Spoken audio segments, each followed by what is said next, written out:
My name's Rob McDonald. I work as a psychologist here in our community, and myself and a few volunteers here at the church have gotten together to produce some resources for managing the mental health aspects of going through a pandemic. We've been developing a few short videos on how to cultivate emotional, mental, and behavior practices that contribute to healthy living in the midst of an extremely challenging season. As this crisis evolved, as a people, we've had to adapt to significant collective changes that have happened with astonishing speed. And for some, this, combined with the ongoing stressors that don't seem to have an end, like, say, isolation or confinement, have resulted in a sense of and a feeling of depression. Are you noticing changes in your sleep? Maybe you're sleeping too much, or not able to sustain sleep, or your sleep is not restful. Are your eating patterns changing, like you're eating way too much, or you're eating too much junk, or you're not interested in eating at all? Maybe your energy levels are low. Maybe you're feeling less motivated. Are you feeling apathetic, like who cares?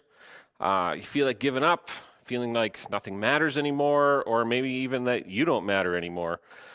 Maybe you're feeling like a failure, like a burden on your family, a sense of hopelessness, worthlessness, and maybe you've been more irritable lately, or wishing you didn't have any of the responsibilities anymore that you have and that you have to execute. Or maybe you just walk around picking things up and putting them back down with no real purpose, and you find you're no longer experiencing joy or pleasure in the things that you ordinarily would. These are all kind of more or less some of the symptoms of what depression can look like. And I think learning to recognize and manage depression is going to become an essential skill as we continue to face the various threats that continue to come in and come at us. And so I'm hoping a look at how depression might develop out of a particular set of circumstances such as these might be helpful. So depression is an all-encompassing condition that not only impacts how one thinks about yourself and about the world by only being able to see through negative or catastrophic lenses, but it impacts other things like our ability to make decisions. It impacts our sleep, our motivation, our mood. And so there comes that sense of potentially feeling listless or prone to things like endless scrolling or irritability and no patience. Depression, and I mentioned this earlier in one of our videos previous, depression is different than grief because grief is focused on the object of loss, while depression is focused on the self. And in grief, one's self-esteem or your self-concept is maintained, while in depression, the focus is on self-loathing, self-hatred, self-condemnation, as well as being so overwhelmed that you can't prioritize as everything seems important and we can't make decisions anymore. Now, in a pandemic situation in particular, there are many ways symptoms of depression might manifest. You might be isolated, afraid of, or dealing with the loss of a job or the loss of a business. You might be dealing with loneliness. You might be grieving that this virus has so aggressively and ruthlessly attacked our seniors. You might be sitting around, feeling overwhelmed, afraid to go out and do something that would contribute positively to your mental health, because now we have this added aspect of maybe being reported or getting a ticket for it. This all contributes to feelings of despondency, apathy, and powerlessness. And so, how do we manage depression? Well, I'm going to clump it under two different categories. Generally, the management of depression includes a focus on thinking and the meanings and interpretations we choose to adopt and the self-talk that we engage in. And then secondly, on behavioral activation. So for depressions that are more severe, of course, sometimes of antidepressants might be in order, and that's totally fine and appropriate in certain cases, but for this purposes of this talk, I'm not going to focus on that as much. But firstly, I want to focus on thinking. What we tell ourselves matters, and there's lots of what are sometimes referred to as thinking traps. These are ways of thinking that are unhelpful for our functioning. And I want to give you and share just 4 of them. The first would be disqualifying the positive. And we reject positive experiences by insisting they don't count, and maintain a negative belief that is contradicted by your everyday experiences. So an example of this might be, I've been putting off going to the grocery store because I hate going to the grocery store now. And then when you come back from the grocery store, you reiterate that belief, you reiterate the experience of everything negative that happened, and you discount any of the positives, because there probably were some positive that happened. Maybe the clerk was kind, maybe somebody gave you their spot in line, maybe you found almost everything you needed or wanted, but we discount those positive things in favor of focusing on everything that went poorly. Because for every circumstance, every situation, there's always two sides to it. There's stuff that goes poorly and there's stuff that goes well. And in a depressive kind of mindset, we focus on the stuff that's going poorly. The second one is jumping to conclusions. And if you've been in any relationship at all ever, you know about this one, where you make a negative interpretation without evidence to support that conclusion. And this happens constantly with families, friends, strangers, even world events. When you assume someone is acting a certain way because they have certain bad or negative or nefarious motivations, you make conclusions about them and treat them accordingly, which might have nothing to do with the truth. That's jumping to conclusions, and they're not helpful for us. The third one, catastrophizing or minimizing. This is where we exaggerate the importance of things like maybe our own mistakes or somebody else's achievements, and we shrink or minimize things like our own desirable qualities and other people's imperfections. Essentially, we make mountains out of molehills. Now, this is where you find yourself saying every once in a while, why am I making such a big deal out of this? Or maybe somebody else tells you that and it's not received very well. But usually it's received better when we tell it to ourselves. One example of this would be when we go from watching a child walk away from their online educational task out of defeat or boredom or defiance or whatever, they just decided not to do school anymore, and you find yourself imagining them failing their grade next year, and then getting into drugs and staying in your basement forever. That's an example of blowing something up and making it catastrophic when it's not that at all. But we do that in our own heads really easily. And then the fourth one is personalization. This is where you see yourself as the cause of negative external events for which you are not responsible. Now, this is where the current state of your household finances are your fault because you lost your job or your business due to society shutting down to contain a virus. Not only that it's your fault, but that it's a character flaw as well, that maybe you're useless.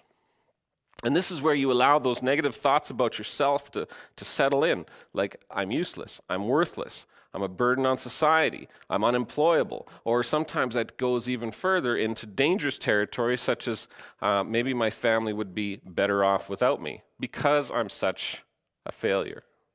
So that's personalization, where we take bigger things that aren't related to us, and we make it about us. So that's just a quick overview of some examples of how our thinking can lead us into traps that just encourage and make depression worse. Second is the second chunk of this is behavioral activation. And this is a major aspect of managing depression. And the first place you see this is in the physical self. So when you're feeling depressed, getting off the couch is the last thing you want to do. But it's crucial if you want to fend off negative mood. Doing some kind of exercise, whatever your body is capable of, is important. And feeding the body well is something that everybody talks about all the time. It's also it's of course crucial, but when you're depressed, a bag of chips is so much more alluring than an apple. But the problem is unhealthy food only perpetuates depression, as it doesn't give the body what it needs to help keep energized and motivated. Your sleep might also be disrupted, but that doesn't mean that you don't keep up with good sleep habits that create at least an environment of good sleep to happen. Second, Never in recent memory have we all been so collectively enclosed by immobility.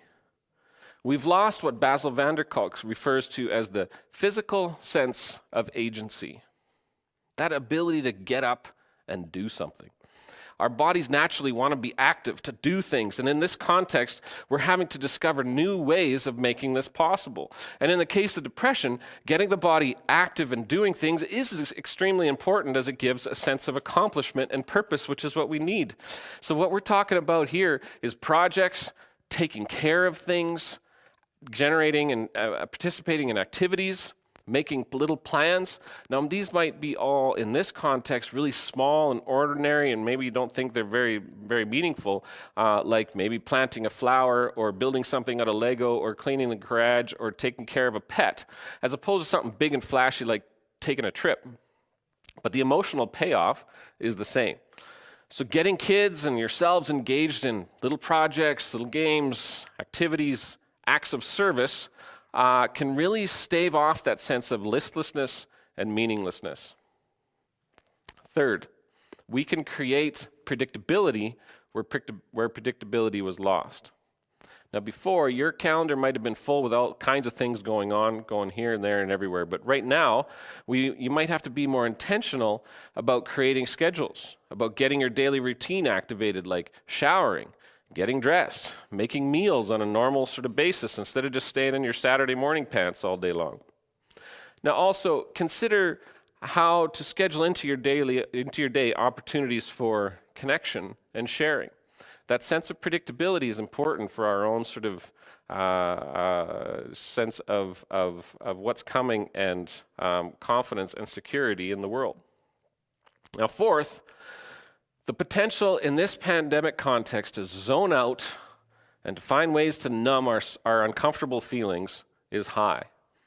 So you may have heard people joking about increased drug or alcohol use during the last few months, which isn't actually that funny because using substances, especially to manage your inner emotional world, is never a good idea. The other danger is that we do things and make decisions on autopilot without actually thinking about things like lashing out in anger, fear, irritation, without being aware of what's driving those reactions. So the antidote to zoning out, to numbing out, and to going on autopilot is mindfully attending to our inner worlds, both our thoughts and our feelings, and mindfully engaging the body in the world around us. Because passivity in this context is bad in a lot of ways. So, for example, with an angry reaction to something, what's going on inside of us might reveal that it was a way of responding to some sort of threat, which in turn affords us the opportunity to either deal with that threat or adjust the expectation that was challenged. Mindfulness then is taking a breath, notice what's going on with our thinking, our feeling, our bodies, even in the external world, taking another breath after you've noticed that, accepting what's going on, and then breathing it all out in an act of letting go. That kind of mindfulness contras and is an antidote to zoning out and finding ways to numb. Lastly, depression flourishes in the marinade of hopelessness. There is a sense of feeling in the air that this thing is never going to end, or that if it does, there's no real future for ourselves or our society once we emerge from all this chaos. We need to find and cling to hope. And gratitude is one way of doing this, where we find things to be thankful for that we can focus on. I've talked about that in a few other of our little videos. Another way is to practice noticing all the different moments and changes and sensations as they happen. So again, I refer to van der Kolk as he talks about living with an inner sense that every moment is different than the next. And this is kind of in line with sort of this numbing out thing and living mindfully about each moment. The sum of all these moments that are acknowledged and accepted is a sense of being anchored in time, which helps us generate hope for the future. It's that age-old practice of focusing on what's today, what I'm capable of doing today, rather than worrying about tomorrow. And if we can get ourselves activated today, our sense of hope for tomorrow grows. For example, I've noticed around town and online a lot of hopeful messages posted in windows on homes and businesses and little hearts and things like that. And you can choose when you see that to kind of bah humbug those things and just kind of go on and thereby reinforce your sense of despair. Or you could allow the moment to sink in, to choose to be encouraged by it, which only feeds hope. And as I mentioned as well in previous talks, tapping into your sense and your search for ultimate things, your spirituality, is important when finding a source of hope. And maybe these circumstances are giving an opportunity to look into this more deeply. So as I wrap this up, we have a lot coming at us these days. And staying mentally, emotionally, physically healthy is going to and is taking a lot of effort. So I encourage you to take courage, create predictability and meaning, generate action and connection, stay mindful, and be intentional about our actions so we can stay hopeful and energized to face the challenges that come to us. So thanks for listening to this little series, and I hope it was helpful and meaningful for you.